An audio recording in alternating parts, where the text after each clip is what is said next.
Nossa analista de economia, Thaís Herédia, está de volta para comentar. Primeiro, eu quero que você explique por que está com esse som assim, né? É porque ele estava falando... captar o som em português do ministro Haddad. Estávamos ali com a tradução em inglês. Sim, não era a voz do ministro, né? Obviamente era a voz da tradutora do evento, o ministro falando em português e ela traduzindo em inglês na transmissão do evento. E é por isso que a gente tem essa voz dele, Márcio. Mas até que ponto... E talvez fosse um erro de tradução. Será que foi um erro de tradução? Ele falar de normalidade nesses 4, 5%?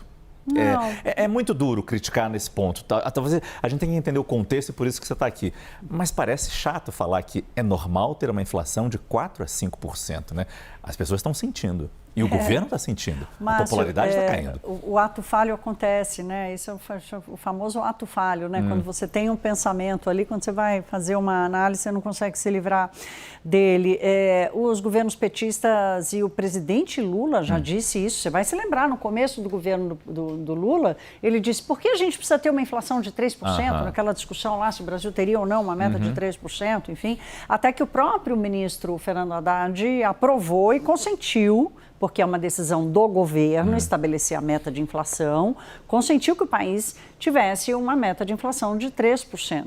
Essa é uma meta que foi difícil de alcançar no Brasil. A gente vai olhar aqui um gráfico desse comportamento, da meta de inflação e de como a inflação se comportou desde que o sistema de metas para a inflação, os 26 anos que o ministro citou, não foi exatamente do Plano Real, foi da adoção do sistema de metas para a inflação que aconteceu em 99. O Plano Real foi um pouco mais. Ainda assim, a referência ao Plano Real, ou mesmo a criação do sistema, não vale mais, porque o Brasil já mudou tanto, tantas reformas já foram aprovadas nesses anos todos, que não faz mais sentido a gente tratar uma inflação de 4,5%, 5% como uma coisa normal, deveria ser inaceitável. O Brasil já deveria ter condições de ter uma inflação mais baixa.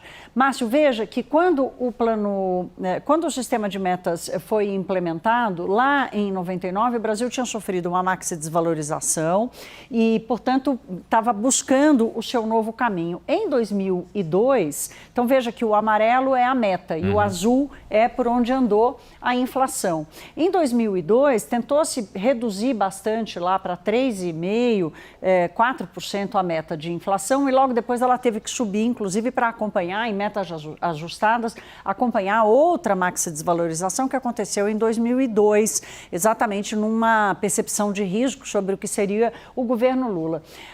A meta de inflação cai novamente e ela fica durante anos em 4,5%. Né? E daí, mesmo enquanto ela está em 4,5%, no governo Dilma Rousseff não conseguiu cumprir a meta nem uma vez. No governo Dilma Rousseff, no primeiro mandato, não estou nem falando da metade do segundo mandato, que durou só 2 anos, mas no seu primeiro mandato, aqui ó, de 2011 a 2014, não chegou nem perto da meta de 4,5%. A inflação rodou de perto de 6% para 6,5%.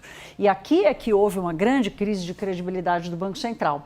Depois vem uma inflação muito alta, inclusive porque Dilma controlava preços aqui, e no ano seguinte da sua eleição ela precisou soltar as amarras, a inflação foi para 2 dígitos e ela volta a cair com a recuperação da credibilidade do Banco Central. Chega o presidente Michel Temer, o presidente do Banco Central, Ilan Goldfein, na adoção do teto de gastos. Isso tudo vai recolocando a inflação até que chega a pandemia. A inflação de 2 dígitos na pandemia foi um fenômeno mundial, quer dizer, não adianta colocar ali apenas uma questão de governo, um erro de governo. A pandemia gerou uma inflação muito forte, especialmente em 2021, e ela começa a cair. Então perceba, Márcio, que quando o Brasil entendeu, depois de 2016 e 2017, que o país poderia batalhar por uma meta de inflação mais baixa, como fazem os nossos vizinhos, como fazem outros países emergentes, por que o Brasil tem que ficar condenado a conviver com uma inflação de 4,5%, 5%? Porque uma inflação de 4,5%, 5% significa que a qualquer